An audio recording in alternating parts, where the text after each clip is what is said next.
ಆತ್ಮೀಯ H16 news ಅರ್ಥಾತ್ ಹೇ ಸೀತಾರಾಮಗೆ ಸ್ವಾಗತ. ನಾನು ನಿಮ್ಮವ MI ಅಥವಾ ಮಲ್ಲಪ್ಪ ಜ್ಯೋತಿ ಅವರ ಆತ್ಮೀಯರೇ. ಭಾರತ ಸೆಮಿಫೈನಲ್ಗೆ ಬಂತು ಚಾಂಪಿಯನ್ಶಿಪ್ದಲ್ಲಿ ಒನ್ ಡೇ. ಎದುರಾಳಿ ಆಸ್ಟ್ರೇಲಿಯಾ. ಯಾರು ಗೆದ್ದರು? ಫೈನಲ್. ಅದು ಬಲಿಷ್ಠ ಆಸ್ಟ್ರೇಲಿಯಾ. ಅದೇ ಕಾಲಕ್ಕೆ ಇನ್ನೊಂದು ಕಡೆಗೆ ಸೌತ್ ಆಫ್ರಿಕಾ, ಜೊತೆಗೆ ಈ ಒಂದು ತಿಕ್ಕಾಟದಲ್ಲೇ ಯಾರು ಬರ್ತಾರೆ ಫೈನಲ್ ನೋಡುವಂಥದ್ದು. ಸೌತ್ ಆಫ್ರಿಕಾ ಬಂದರೆ ಒಳ್ಳೆಯದಿತ್ತು ಏನೋ ಅಂತ ನೋಡ್ಬೋದಿತ್ತು. ಬಟ್ ಸೌತ್ ಆಫ್ರಿಕಾ ಮತ್ತು ಅಲ್ಲಿ ನಮ್ಮ ನ್ಯೂಜಿಲೆಂಡ್ ತಂಡ ಈ ಲಾಹೋರ್ದಲ್ಲಿ ಆಡೋಗಿದ್ದಾವ. ಇಲ್ಲಿ ಯಾರು ಗೆಲ್ತಾರೋ ಫೈನಲ್. ಅದೆಲ್ಲ ಇರಲಿ. ಈಗ ನಾವು ಸೆಮಿಫೈನಲ್ ಬಗ್ಗೆ ಮಾತಾಡೋದು. ಯಾಕಂದ್ರೆ ಈಗಾಗಲೇ ನಿನ್ನೆ ಆದಂಥ ಒಂದು ಸೆಮಿಫೈನಲ್ ಮೊದಲನೇ ಪಂದ್ಯದಲ್ಲೇ ಭಾರತ ನ್ಯೂಜಿಲೆಂಡನ್ನು ಮನಿಸಿದ್ದು ಭಾಳ ಒಂದು ರೀತಿ ಏನಪ್ಪ ಅಂದ್ರೆ ಹೊಸ ಹುಡುಗರು ಮನಿಸಿದ್ರು. ಇದು ಭಾಳ ಮಹತ್ವದ.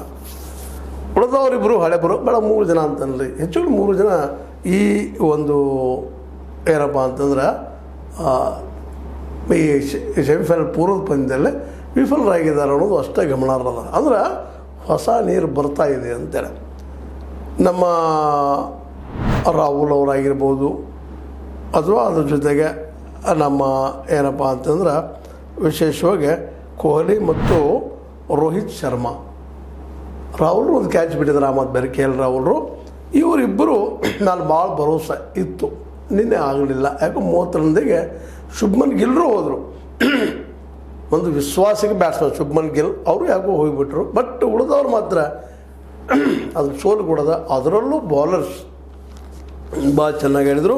ಅದರಲ್ಲೂ ಇನ್ನೊಬ್ಬ ಚಕ್ರವರ್ತಿ, ವರುಣ್ ಚಕ್ರವರ್ತಿ, ಇವ್ರ ಬಗ್ಗೆ ಒಂದಿಷ್ಟು ಮಾತಾಡಬೇಕಾಗ್ಯದ. ಇಲ್ಲಿವ್ರಿಗೆ ಬೆಂಚ್ ಮೇಲೆ ಇರ್ತಾಯಿದ್ರು.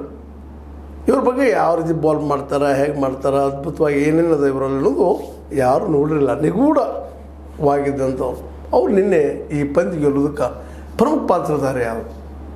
ಯಾಕಪ್ಪ ಅಂದ್ರೆ ಅದು ಸಣ್ಣ ವಿಷಯ ಅಲ್ಲ. ಯಾಕಂದರೆ ಕಡಿಮೆ ರನ್ ಕೊಟ್ಟು ಹೆಚ್ಚು ವಿಕೆಟ್ ತಗೊಳ್ಳುವಂಥ